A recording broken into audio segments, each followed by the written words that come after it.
The following podcast is a presentation of Project Entertainment Network.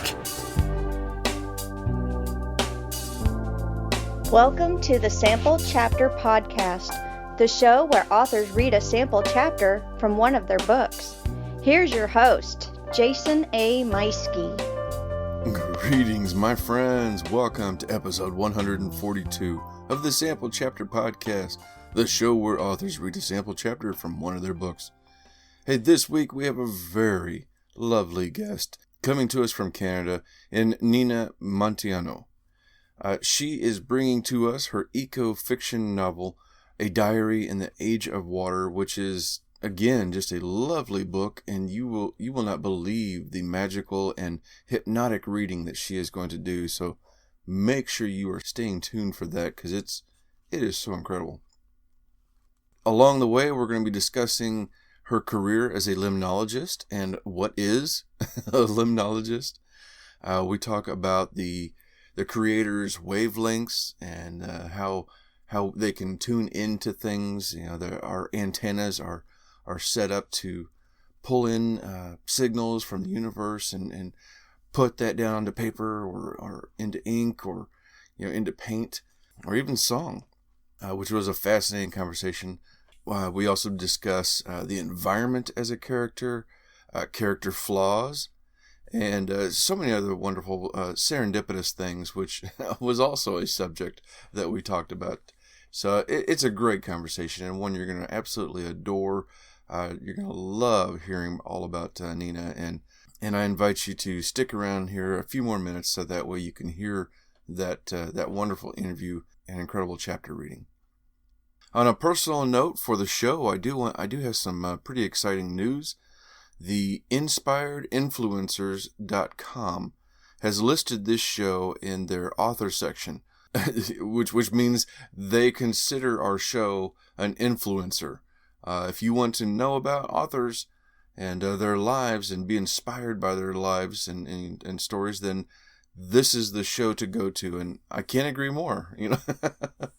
I was really blessed and so humbled to hear that they selected my show, that they selected the Sample Chapter podcast for their listings, and gosh, that's just been incredible. And the reactions on social media, I was sharing it late last week and throughout the weekend as I found out about it, and reaction has just been incredible. And thank you so much to everybody for believing in this show and making it what it is.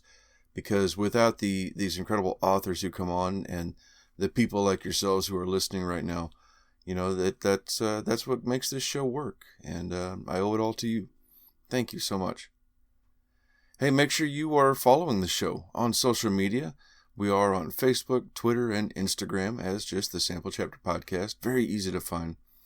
We're also on all podcast platforms. Although right now, admittedly, there is a current issue with YouTube from my provider.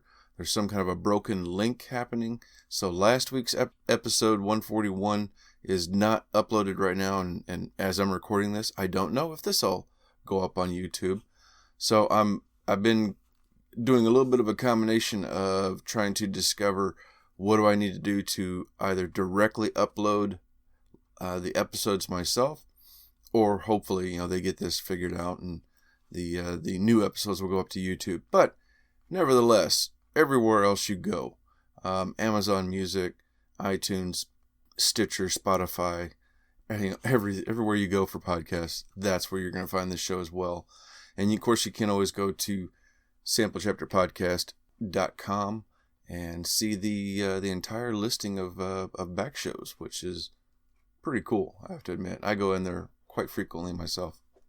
If you'd like to contact the show, you can do so through email at samplechapterpodcast@gmail.com. Drop me a line and let me know if you're interested in coming on. Or, of course, you can also give me a voicemail by calling 660-851-1146. Leave me a voicemail, and perhaps I'm going to play that on the next episode. Hey, don't forget to check out my sponsor, Scrivener. As I always say, they are my favorite writing software, and I use them every day with my writing. I had a getaway for the weekend. I left Friday last week and was gone for the weekend for a wedding out of town that my wife and I went away for. And I brought along my little pad so that I could open it up, write to Scrivener, and get to work. No missed work, no missed opportunities, and it's all right there in Scrivener. Check out this advertisement for them and make sure you are listening for the coupon code so that you can save 20% on the regular desktop version.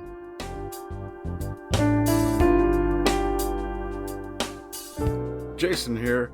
Hey, I wanted to take a moment and tell you about my favorite writing tool, Scrivener. Now, I know you've heard about Scrivener because their writing software has been embraced by hundreds of thousands of other writers like you and I, from the novice to best-selling novelists. The reason we all use it is because of Scrivener's core concept to bring all the writing tools you use together in a single application. And with tools like automatic backup, character maps, project goals, and let's not forget that amazing corkboard, you can see why I use Scrivener every day. As a bonus for Sample Chapter podcast listeners, use code CHAPTER for 20% off your desktop version. Scrivener writing software, built by writers for writers. Yes, thank you so much to Scrivener. I also want to thank my friends at the Pop Goes the Culture Network, one of our networks that we are a part of, and so thrilled to be with them still. They are the go-to location for anything pop culture, geek news. I always feel weird saying geek news, but I mean, I know that's like a term. You know what I mean? Because I geek out over things too. But yeah, anything pop culture, anything movies and TV related, it's all there. With like I said, with 10 different shows, including their flagship show, Pop Goes the Culture Podcast, which airs live Thursday nights. You can actually log in. You can go to the website, click the link in the show notes, and for where to go, and you can actually interact with them and leave them messages, and it's a lot of fun, and I invite you to check that out. So once again, that is popgoestheculture.com. And finally, I want to thank my other podcast network that we're so happy to be a part of, which is Project Entertainment Network, home to more than 35 different shows. They truly run the gambit with variety. Everything from writing to horror movies to monsters to opinions, faith-based podcasts. It's all there. They have it all. Incredible shows, much like this one that you're about to hear. Hello, is anybody out there? Anybody. This is Jim Cobb. If you are hearing this, the worst has happened. I've recorded a podcast at the end of the world and will broadcast it on channel PEN every Friday. It's all about the apocalypse, books, movies, TV, how much food and water will you need in your bunker, all that kind of stuff. Excuse me, sir. You're going to have to keep the noise down. You're in a library, and you're scaring the kids. The world hasn't ended yet. Sorry, ma'am. Shh. You're in the library at the end of the world with host Jim Cobb. Fridays, exclusively on Project Entertainment Network. I love it. I invite you to click that link in the show notes and go check out the Project Entertainment Network for all of those shows, just like the one you heard, and at least give them a try. Go in there, find a few shows, and give them a try, because I think you're going to find something that you're going to like. Well, hey, without further ado, it is time to get on over to our interview with the lovely Nina Munteanu.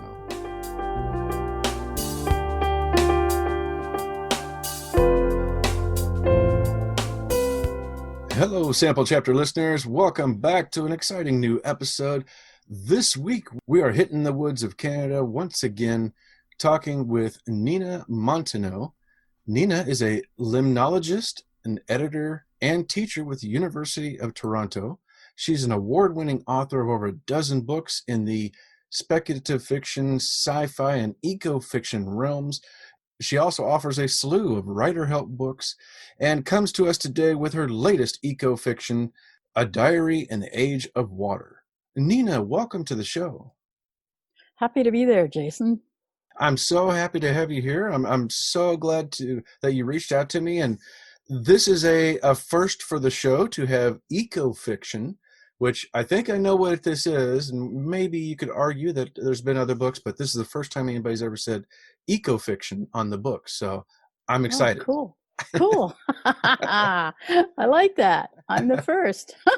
Oh, I'm certainly not the first, though. There's a lot of eco-fiction out there. It's just that a number of them haven't labeled themselves such or been labeled that way. Okay. Some are labeled maybe climate fiction. A lot of them are in the realm of speculative fiction. Mm-hmm.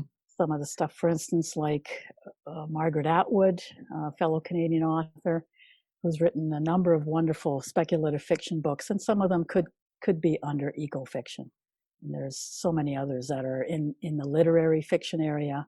And it's really a brand that I think is used by a number of different people in different ways. And I just happen to use it on mine. Yeah. Well, I like that though. It's anytime you can find a way to make the book stand out, I think it's a good way to go. That's a great way to carve that niche out in your own territory. And to better define it, eco is short for ecology in this case. And it's really books or stories where the environment plays a major role. In fact, you could almost say the environment is a character. And that brings it up to a whole other level, right? So it's a major character. It's part of the premise. If you pulled that part out of the story, you wouldn't have a story. So the environment plays a major role in that story, generating what's going on with the characters. Oh, wow. Yeah. Okay. All right. Cool, well, I like that. So I want to check in with you first and make sure that you are healthy and doing well amidst the pandemic and staying safe. Thank you. I am, and hopefully your family and your friends are as well. I'm blessed with where I am right now. I'm living in a little community north of Toronto. That's where I'm coming to you from, and in the bush almost. And we're kind of isolated, but I kind of like it that way. It's a really friendly community, but we're doing all the right things, keeping separated and stuff, but still being friendly. I'm right in nature here. I can go for walks for a long time, hours, and be in the forest by a river and that sort of thing. So I'm not bored at all. Absolutely not bored, even though I'm kind of isolated. I would love that. I'm in the woods here in Missouri, and I have a little lake not too far away.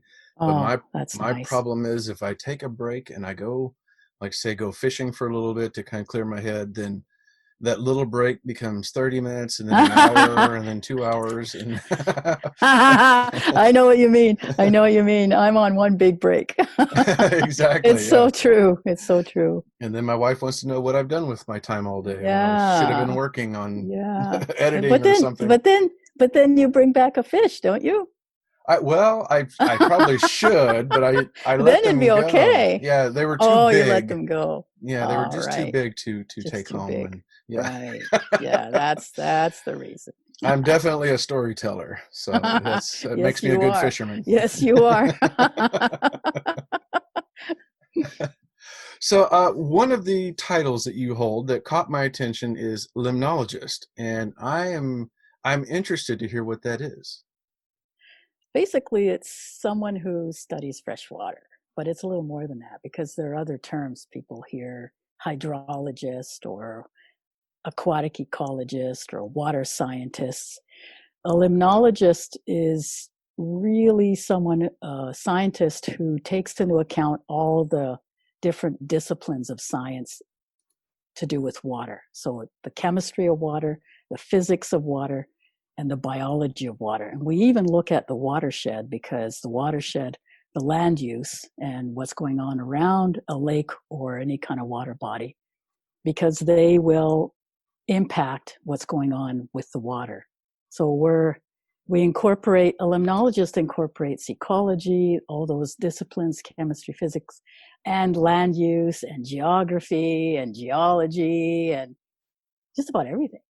And then we put it all together and we look at what's going on with the water.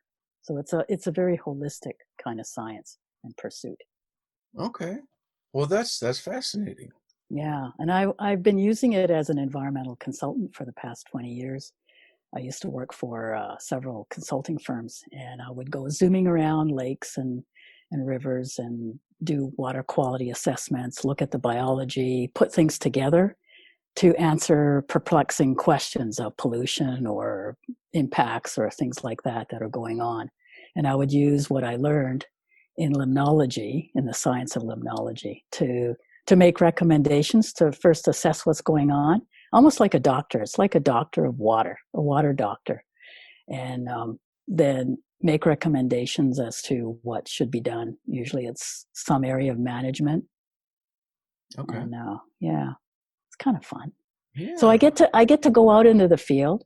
I get to go in the lab, and then I get to go in the office and work up my reports and work with stats and figures and stuff. So it's a neat kind of job in that you're not kind of pigeonholed in one particular area. Mm-hmm. And that's me. I don't like to be pigeonholed. So it works for me. Well, I would say not. Looking over your library, you've got quite the diverse collection of books that you've got going over. You get with the speculative fiction, like Darwin's Paradox, and then the sci-fi with Outer Diverse. Yeah, quite the space adventure. That's a space adventure. Space adventure. Crazy. Oh my gosh. Crazy heroine. Well, you know what? While we're on it, tell us about this, the Splintered Universe trilogy. Oh, that was so fun to write. That's to me, that's the first thing. If it's fun to write, then it's going to be fun to read. And it's this crazy lady, Rhea Hawk, who is a galactic enforcer, and she has a problem because she's the only human on a alien force of these giant Eosians who are the police force of the galaxy. And she's a little midget, and she has this one little problem. She's prejudiced. She hates them. There's backstory to that. There's a reason why. Mm-hmm. So she works for a force of people that she hates. So that's problem number one. It sets up all kinds of problems for her. She's a really smart lady, but she's got a chip on her shoulder, and she makes a lot of crazy mistakes. So it's a bit of it's not a comedy series at all. It is adventure, and it's a thriller, and she's off to solve some mysteries. But she herself is a flawed character in I would think, kind of a wonderful way. You kind of, I don't know. She has this hard, crusty exterior that she doesn't let anyone get in.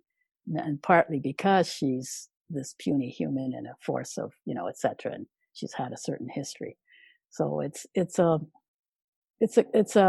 fast-paced adventure where she's, trying to solve a problem. And of course, by doing that, she creates other problems for herself and et cetera. But it's a wonderful journey. I really enjoyed writing it. I think, and I know readers have loved reading it. I've had actually a lot of people say it should be a movie or a series or TV series, which would be just great. Yeah.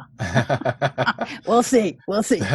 That's high praise. That's great to hear too. I love it whenever you get some praise like that. My first book, people said it should be like a B movie horror, but I'll take that. That's fine. Yeah. So. I think that's high praise because that means they visualized it and they want to see it. They want to, they've immersed themselves in it. Yes, absolutely. That's pretty cool. Yeah. But I love the idea of taking, you got your heroine and that she is flawed and has these, well, like you said, some prejudices and other issues, and it makes it so rich for the reader because then your emotions are swaying one way and the other way and trying to, you don't like what they're doing, but yet you're rooting for them, and that's exactly. That's so the reader's going, you dummy, what are you doing that for? Don't you see? Yes. Oh my gosh! And you've got them right. Yes, absolutely, yeah. And it makes it, like you said, it makes it fun to write. And when they're fun to write, then you're gonna definitely capture the reader's attention. Yeah. Yeah. And in fact, the diarist in A Diary in the Age of Water, to go to that book, is flawed as well in that way. She's actually, again, someone who makes mistakes, but in a different way. It's much more complex. But it's fun to make your main hero human, essentially, right? With flaws and things that they need to overcome. And readers, I think, will certainly far more connect with someone like that than they will with, your cardboard cutout Superman type person, right? Right. Yeah, exactly. That, or I guess the other terms are like the Mary Sue who can just do anything and that kind of stuff. Yeah. Is it still Mary Sue, or is there another I don't know. term That's the that most they use recent now? one. That's the Is most it? recent one I've Okay. heard because of Star Wars, the latest trilogy. So they were like, "Oh no, she's such a Mary Sue. She can do anything." Right. Of course, they tried to explain it away later, but right. Fortunately, I think the term stuck. I don't think it worked well. But it's you've got the right idea, because you make it a journey so that you can see the character growing and learning, and it makes it a richer environment for the reader. Yeah. And yourself. Mm-hmm, for sure. Yeah, I think all readers like that. I teach a science fiction writing course at U of T and at George Brown College. And that's one of the things that I stress is the journey of the protagonist and other protagonists. I mean, it could be several of them, and how they change over time, and how that change and that journey is related to something that they need to either overcome or learn or whatever it is. Usually it's about themselves. So there's this internal conflict going on inside them, and it's somehow connected to the external conflict. Usually there's a kind of a mirror thing going on, and that's why the premise is related to the theme of the story. And so we go through this, and it's actually a workshop type course. So everyone brings in their stories, and we work through what's that person's journey, what's their hermetia, what's their big problem, and blah blah blah, and what do they have to do to change. And then next thing you know, they have these moments, these amazing eureka moments, and they go, I know this about my character, and blah blah blah, and they can put it all together, and click click click. It's almost like I'm a chiropractor with fixing the spine, and it goes click, click, click, click, click. And next thing you know, the person can walk again, It's that sort of thing. It's just so wonderful. I love doing that. Oh, I love that description. I never thought of it like that before. That's wonderful. I'm going to have to tell my wife. She was just at the chiropractor yesterday. Oh, was she? Okay. Tell her I wish her well. Oh my goodness! So, and you've got that the space story, and then you have these other stories like The Last Summoner, which is like a fantasy or alternate history sort of thing. Oh, that was even more fun to write. No, maybe not. Maybe as fun to write. But anyway, it's and that one came to me partially in a dream. Oh. And then was actually the main starting point. I love the way my stories come to me, because they'll come not so much as a formed idea necessarily, but as an image or some other kind of prompt. And in this one, it was actually a painting by a fellow, an artist out of I forget where he's from, but awesome artist that I saw his website. In fact, he's the artist. His last name is Taikulan. He's the artist who did the artwork for my book, Darwin's Paradox, which is a gorgeous piece of work for the publisher there. The Dragon Moon Press had found him. And to do that artwork. So I went on his website and I saw this other thing, this gorgeous image of a knight standing in a drowned cathedral, all old and full of water. It's like a swamp, but you can see the cathedral walls above and the light shining down at an angle, and he's looking up with a sword in his hand, and you can tell he's going, what, there's this big question in his or her mind. And I took that image and I wrapped a whole story around it. Wow. Yeah, it was cool. That is so cool. It becomes a dream that links the heroine with another character who becomes the love of her life. and they both share the same dream, but in each other's dreams, they are the night, and the other person is, I suppose, the light or whatever. I can't remember exactly, but there's this mirrored sort of thing going on. And so that was the first spark. And then the second spark was I ran across after doing research. I don't know if you do this with your work. I'm sure you do. Every writer does it. You're looking something up for one book or one article or something, and you know where I'm going with this. I know where you're going. Yeah. you find something else and you go, "Wow, is that ever cool?" You do the Bill and Ted's thing. Wow, and then you're off. And being a good writer and a good researcher, you go with it. You don't say, "Oh, I'm not working on that. I'm working on this." You follow your whatever it is, right? Serendipity, if you will, and it is serendipity. So I discovered in my serendipitous moment. I can't remember the initial research I was doing, obviously, but I chanced upon this bizarre battle. It's called the Battle of Grunwald. That became the deciding battle where the Polish and the Lithuanians actually beat this massive force, this incredible force of the Teutonic Knights, who were literally ruling the northern Europe at the time. And you have to understand, during that time, one knight represented hundreds of other people, right? Of warriors. One knight, because he was capable of doing so much. And these were peasants, Polish and Lithuanian peasants, and they beat the crap out, excuse the language. Anyway, they beat the knights, which was incredible. It was unprecedented. They beat them, and because of that, we now have Poland and Lithuania, as opposed to some kind of Teutonic empire, which in fact presumably predated Germany.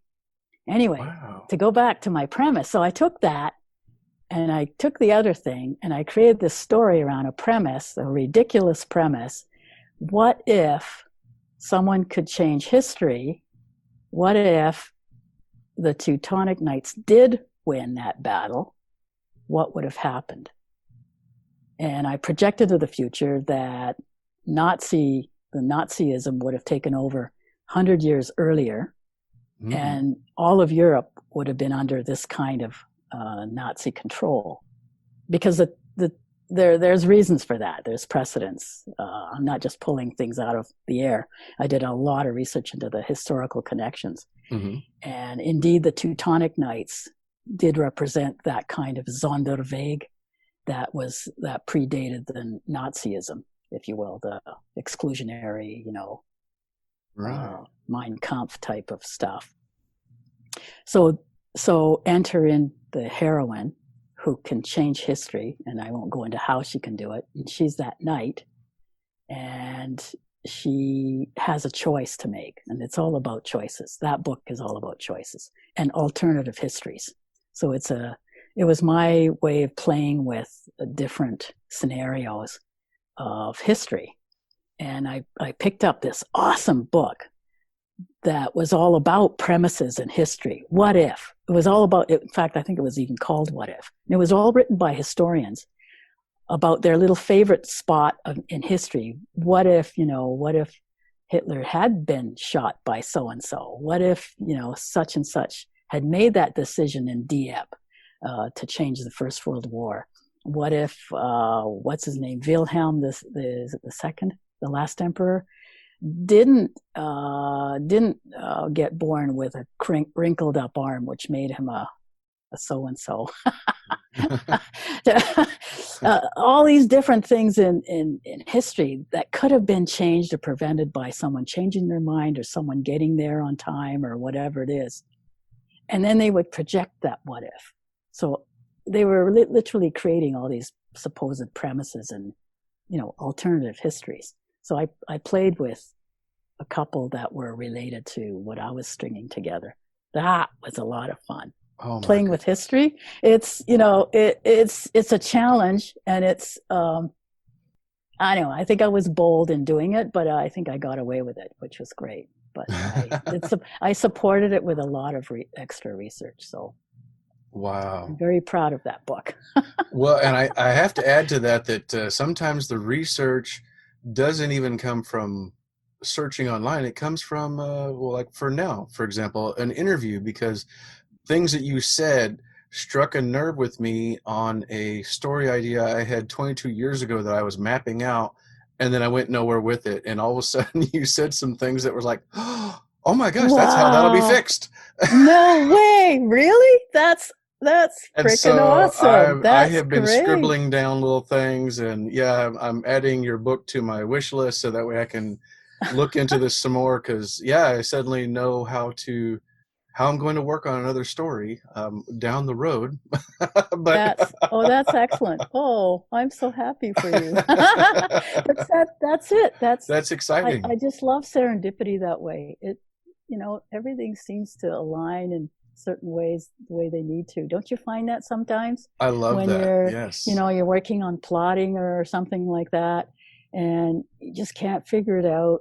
In fact, I had that issue with my latest book that I'm working on right now, which actually is a sequel to A Diary in the Age of Water. And I just couldn't work it out. And I went, finally succumbed to what I would call writer's block, right? Up to that point, I've never admit that I had it. But I got out of it easily enough because I just let it go and went and did other things and did things that are, harmonious in my life. I mean, we're talking COVID, right? So it's, we're restricted here with COVID, right? In terms of what we can do to get our brains going and inspire us, like going to the museum or going to an art show or watching movies and all those kind of things that typically help people. And what I ended up doing was a friend of mine where I used to go every summer, and I've stopped traveling too. I don't know if everybody's doing that, but I wasn't able to go there this summer because of COVID. And that's where I found a kind of environment to write. Again, I don't know if you find that. You must. You have certain places that are better for your writing than others, and situations. Like one of mine is writing in a cafe. So that went out the window. Anyway, so I couldn't go to my friend's place because that was in BC and I was here in Ontario. And that's where I would just write like crazy. So she said, she opened up, we were on Skype, and she said, well, look, I'll set up the computer here and we'll pretend that you're sitting here. It wasn't the same as you know. Yeah, I mean, good grief. But somehow that broke the spell. I mean, and I was there, and I suddenly had all these cool thoughts. And of course, she helped because she's a really cool person that way with asking the right questions.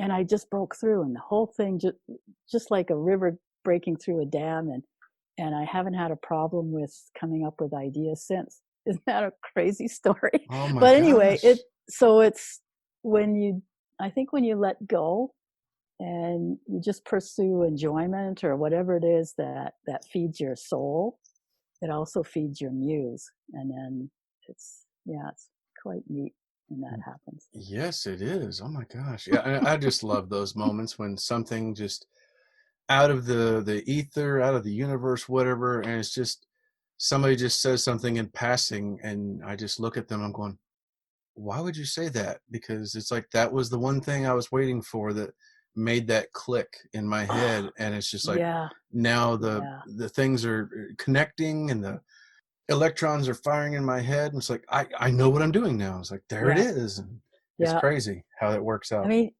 I know, and maybe all of us writers, we're all really transistors or something, and we're just walking around waiting, with our aerials, is that what you call them? Aerials, reaching out for those wavelengths of information or whatever it is that we need, or inspiration and connection that's out there.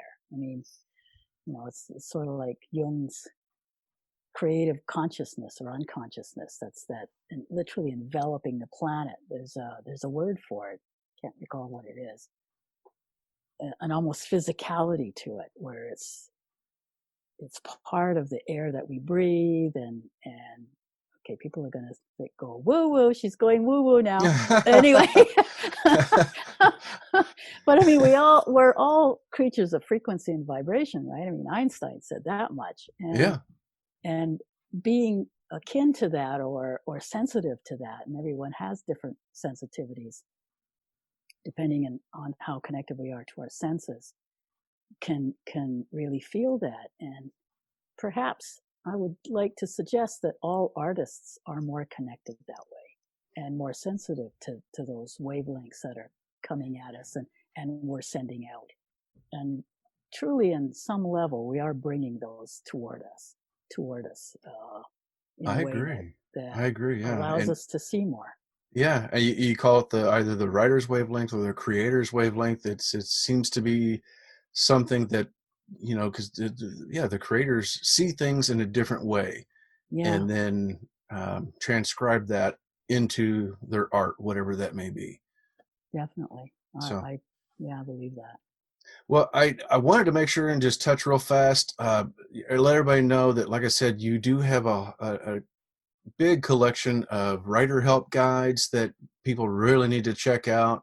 And there's also and then you have an anthology that came out in the last year, Building Bridges, that looks really, really interesting. And I think it'd be a great thing right now. Stories that unite us and inspire us, no matter the language or country of origin, which looks really incredible. And I think people definitely need to check that out. But I know we're kind of under a time strain here, so let's hear about your latest book, A Diary in the Age of Water. Yeah, well, it's essentially a journey of 4 generations of women who have a unique relationship to water. It's over a time of extreme change. I'm talking climate change and water shortage particularly. So the book spans 40 years, starts in the 2020s and goes into the 2060s and actually into the far future where it actually begins. And I'm going to read from a little bit of that. So the bulk of it is actually the diary of a limnologist. And it's found by a future water being. So that's how it's nested in. Oh. So during the diarist's lifetime, all kinds of things to do with water are overseen and controlled by the International Water Utility, Canada Corp, which actually has nothing to do with Canada. That's just my little irony there. So this is a world in which China owns America, and America in turn owns Canada. Not outlandish, as it turns out. So like I said, most of the story is the diarist who studies fresh water, and she witnesses and suffers from severe water taxes, imposed restrictions. There's dark intrigue through neighborhood water betrayals, corporate spying and espionage, and repression of her scientific freedoms. Some people die, others disappear. So it's sort of that. Lots of intrigue. Yeah, there is. This is fascinating, and I have a feeling that your career as a limnologist came into play here. It certainly did. Now, I have to say right up front, I am not that limnologist, the one who's writing the diary. I'm not that person, even though I wrote this book, right? So that's being silly.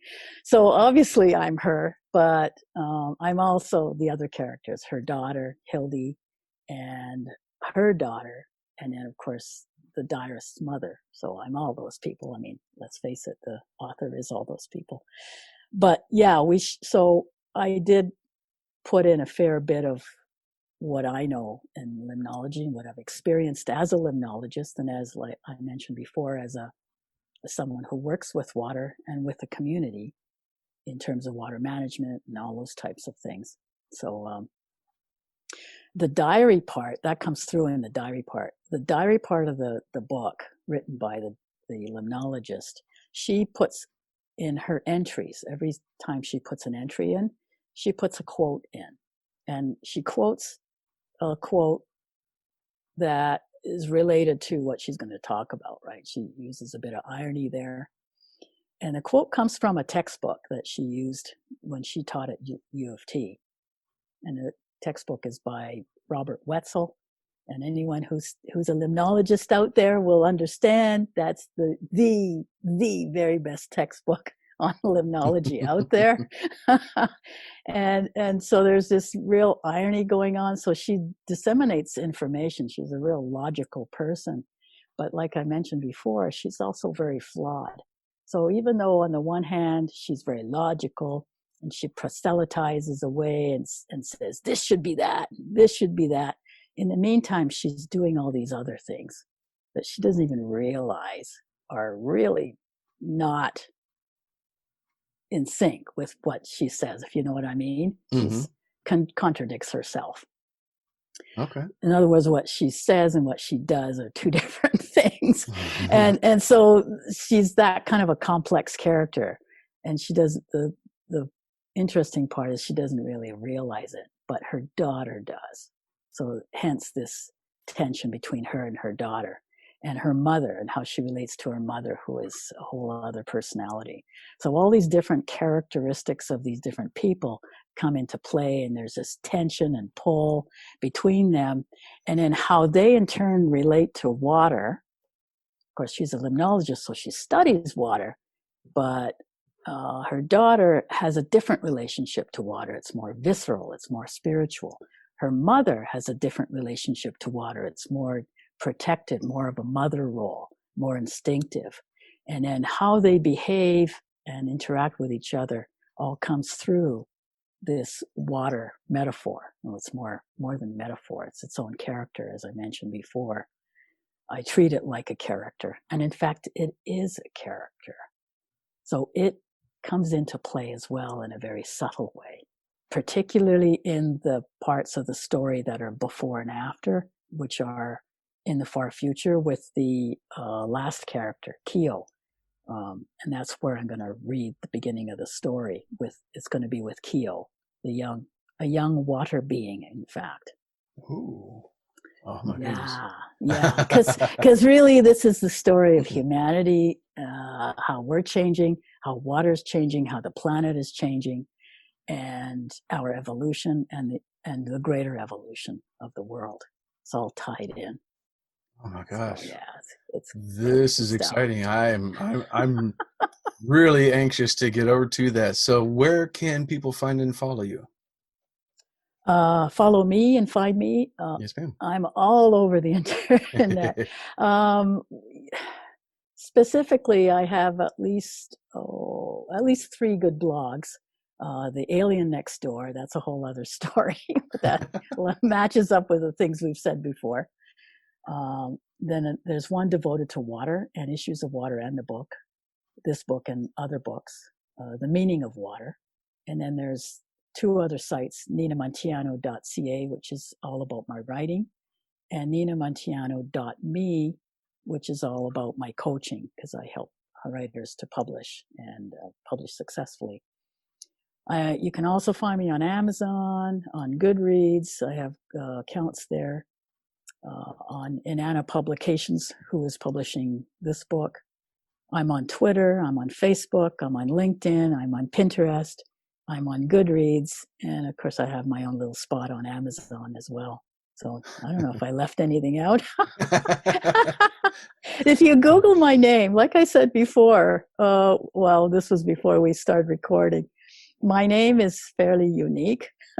I used to think it was unique, but it's just fairly unique now. But if you email, I'm not like John Smith. If you went John Smith, you wouldn't find me, right? Right. There's a bazillion other John Smiths out there.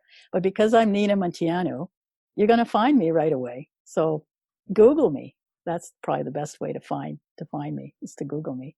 All right. Well, of course, everybody can do that, or you can just click those links in the show notes. I will have links for all of that, so that way you can find her and pick up her books and check out everything Nina Munteanu. And it's great. I love this. This is going to be exciting, and I cannot wait to hear more of this. Thank you so much for being such an incredible and wonderful guest, Nina. Oh, thank you so much, Jason. It was very enjoyable. She could go on for a couple hours. Well, ladies and gentlemen, it's time for me to step aside and hand the floor over to our guest, Nina Munteanu, and her latest book, A Diary in the Age of Water. Thank you, Jason. So I'm going to start, like I mentioned before, I'm going to start with the beginning, the first chapter. And it starts off with a water being in the far future. It's called The Library. Kyo runs through the dying forest of the north, the last boreal forest in the world. The rain earlier this morning left the forest dripping with living moisture and saturated the air with a scent of giant conifers. Their fragrance is intoxicating, a fresh pungency that lingers like the smell of fresh water. The giant buttressed trees rise like pillars out of soggy ground. They push past the mixed hardwood canopy and pierce the mist, announcing the future. Lichen drips off branches and clothes the fibrous trunks in crenulated patterns. Moss covers everything. A filigree of green, silver, and russet plays in the breeze, dancing like a wild shadow. Tugged by the wind, Kyo's hair flows behind her like a dark, turbulent river as she leaps over rough ground, her skirt flying. Her 4 dark blue arms stretch out for balance as she navigates the obstacle course of fallen trees, tall ferns, and horsetails. Already high in the sky, the sun is a large blushing orb that bathes everything in hues of pink. Nam calls it Gaia's heart light, a poem to heaven. Nam told her that the light was very different during the age of water, when the sun was sharper and shone brashly in a brilliant cerulean blue sky. Kyo imagines this sky the startling blue color of Nam's winking eyes. Nam, like Kyo's other mentors, only has 2 arms and flesh the color of the sand, not the electric blue of Kyo's own skin. Despite their differences, she thinks of Nam like a mother and secretly wishes she looked like her older mentor. Kyo stops for a moment to catch her breath and listen to the forest. Cardinals, robins, and thrushes warble and flute loudly, as if complaining about destiny. Yet they are the interlopers. According to Mio, they took up permanent residence in the north when the climate warmed during the age of water. The bird's symphony flows through Kyo, pulsing with the earth's heartbeat. Kyo runs on, gathering coherent waves of vibration, intent, and motion into one continuous and harmonious rhythm. She understands that rhythm embraces a fractal continuum that ranges from microscopic to cosmic proportions. Cell division aligns with the planet's circadian rhythms. Bees synchronize their flight with the phase of the moon. Planets and stars exert gravity and frequency on each other, resonating with the harmonic music of the spheres. Her world flows in constant oscillation from high to low, particle to wave, dark to light, separating and uniting, creating and destroying, and back again, all through water. It is then that she feels her sisters the most, the other Kyos, other blue beings like her, scattered over the world in small enclaves like hers. Each whispers a harmonic tone in a soft symphony of wisdom. Frequencies from all over the world, carried on the coherent domain of water vapor to resonate through her interstitial water. They are waiting for her. She shares their eagerness for the exodus, but she also harbors a secret yearning for the past, as though some hidden part of her has lodged there, like a tendril of a vine reaching across time, seeking resolution, redemption even. What is holding her back in this drowning forest? It isn't the trees. There is always sadness in the end of things, but endings are also beginnings, Kyo of Siberia whispers across the northern atmospheric river. We do not feel this Canadian sadness, Kyos from Scandinavia chime in. Perhaps that part of us still clings to the mundane comfort of familiarity, given that the maple still stands strong in northern Canada. But Kyo knows that's not true. The sugar maple has been migrating north, scrambling to keep up with the beech, and realizing the native legend. Several are stunted, withholding the sap Kyo loves so much. Many are yellowing at the tips of their leaves and showing bare, insect-infested crowns. Soon the maple will drown in the swamps of the north. Kyo understands that she is holding her sisters back with this selfish sentiment and preoccupation with a past and a people she's only dreamed of. How is it that she alone stands apart from the rest? It's not her lack of adventure or faith. She embraces the creature. Nam calls her sprite. An endearment, she knows, but one based on Kyo's curiosity and yearning for adventure. If her mentor knew of Kyo's perverse and guilty obsession, she might call her something else, and certainly not with a wink. Kyo involuntarily swallows down the truth and sits on a moss-covered boulder. She knows that her reluctance to leave has to do with the villainous water twins who destroyed humanity because of their hatred for their own kind. She feels an unreasonable longing, as though a cord were tugging her back to them. The water twins were the first ones, the only ones from the water age, who had the power to instruct water. And they did so long before the new children of the forest learned how. The twins unleashed a wrathful Gaia with her alien technology, frequency generators, and shamanic potions. Kyo has dreamed about most of it. Mio and Ho confirmed her vivid dreams with their historical documents. Why is she being plagued by accurate dreams of a time she's never experienced? Kyo is convinced that the water twins somehow spawned the children of the forest, those like her. If not for the twins, she might be normal like the others. It is an outrageous supposition, yet she cannot shake it. The twins destroyed the world, after all, like Shiva and Kali. The twins didn't look like the children of the forest, who came much later, after humanity had been all but extinguished. It's impossible that the twins could have connected to her. Yet that is exactly how Kyo feels. She desperately wants to believe that the water twins somehow did the right thing in causing the storms and eliminating humanity from the planet. She keeps dreaming that she's there with the humans, suffering as they suffered, until only a handful of females remained. Mio, who is far too forgiving, once suggested that the twins did it to heal both the planet and all life, like a doctor removes a festering limb to heal the body. But how can you heal with hatred and destruction? And why is it so important to Kyo? She stands up with a shrug. No matter. Today is the day she has been both dreading and anticipating for so long. Today, she will finally learn some ecological history and make her personal atonement to Gaia, who must prepare for a new age. And then she, Kyo, will transcend her current existence to make the exodus.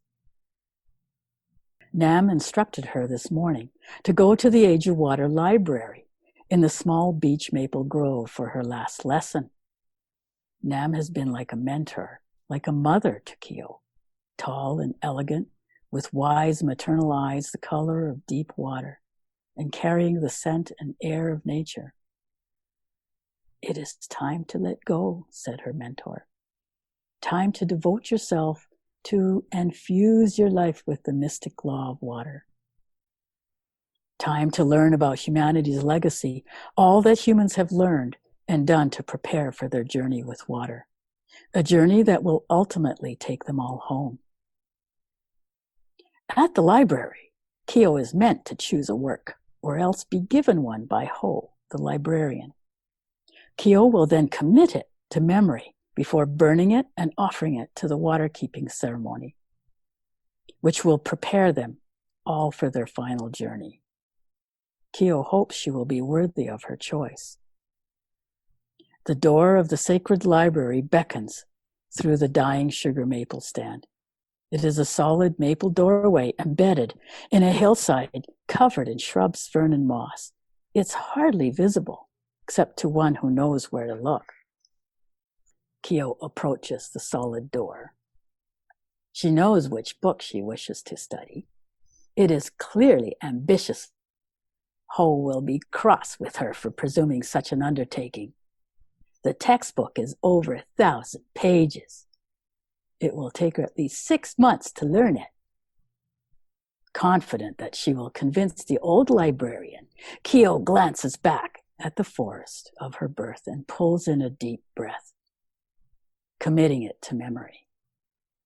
Then she reefs open the heavy door and enters the place she will spend the rest of her life on Earth.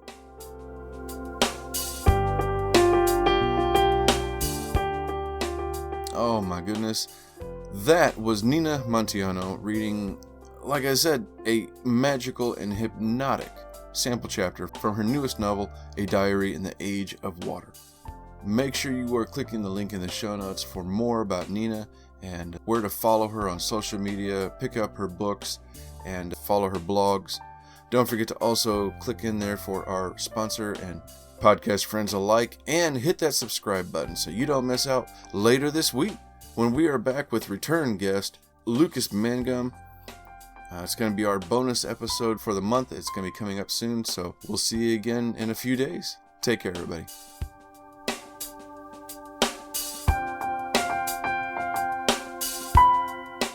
This has been a presentation of the Project Entertainment Network.